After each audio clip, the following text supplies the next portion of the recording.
spirit of guys emerging, though, and even it's all the more impressive, quite frankly, in the wake of COVID and the inhaler and everything that Evan talked about before with Jayson Tatum. What he is doing right now, and the 60-point game, not even, like being the fixture. Obviously, that was an unbelievable game. Should have been 61. That was an and one. Yeah, so there you go. He Nonsense. got robbed. Like him holding up that's a la Wilt.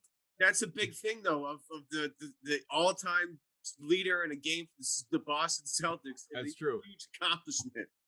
No, it's a big deal, and I'm not, certainly dismissing any of it. It's been unbelievable to watch, but even more so, that what makes it all the more impressive is that it's not just this isolated, boy, what a great game from Jayson Tatum, and then whatever, he gives you 20 the next night or something like that. He's on this 3-game run right now where he's matched or even exceeded Larry Bird in total points in the 3-game stretch for the most in Celtics history. He has 4 straight 20-point halves. He's just on this otherworldly run right now. A lot of it, as Evan said before, has been out of necessity, obviously, with the team shorthanded, but hey, that's just been the case all year.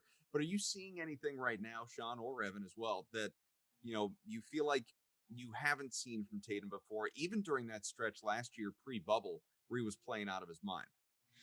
I think that so I think there's kind of one thing, but in two facets. One is that I think his decision making is getting much sharper and getting sharper all the time. So I think there's that, and that is just part of maturing and having been a young guy and learning, making the mistakes and learning from it. But I think the other thing is that his mistakes now are such that he seems to put himself in a position where even his mistakes, even when he gets into a bad shot, he's still in a position to make a shot. He's still his bad decisions aren't as bad as they used to be. I guess that's a good way to put it. So even when he puts himself or he's forced into that position, because like you say, nobody else is making shots. He seems better able to handle that, and that's physical maturation. So I think there's the mental aspect where I think his decision making is sharper. I also think physically he has developed in such a way that he knows how to get himself just enough room, even when he has to take a shot that he probably shouldn't be taking. One of the big things I liked recently, and I agree with the decision making is a big thing. His ability to attack immediately instead of wait and survey what the guy's doing. It's like, no, you attack, you let him adjust. You don't adjust to him. One of the things I want to bring up, which has been huge, if you go back to 4-9, this is the run that he's been on.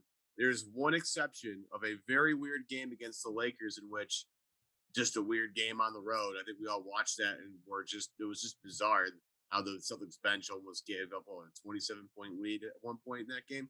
But going back to that game against Minnesota, free throw attempts.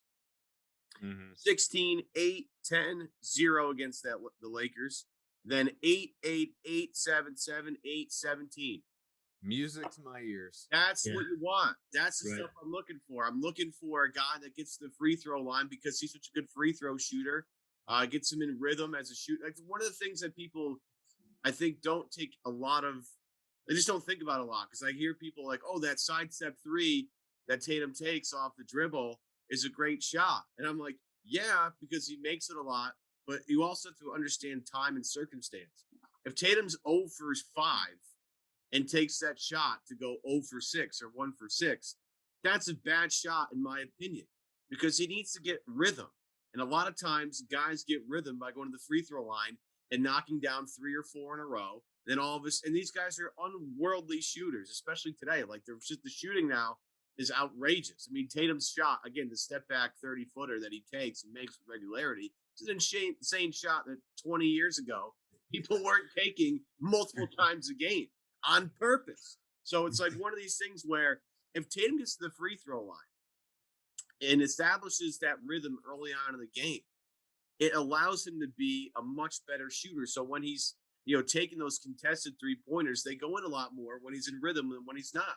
And if he's not in rhythm and he takes that shot, and he misses it, that's a bad shot because all he have to do is find a way to the free throw line. They're easy points, just no defense, no time off the clock, and Tatum's an efficient shooter. So that's the number that gets me the most excited, guys.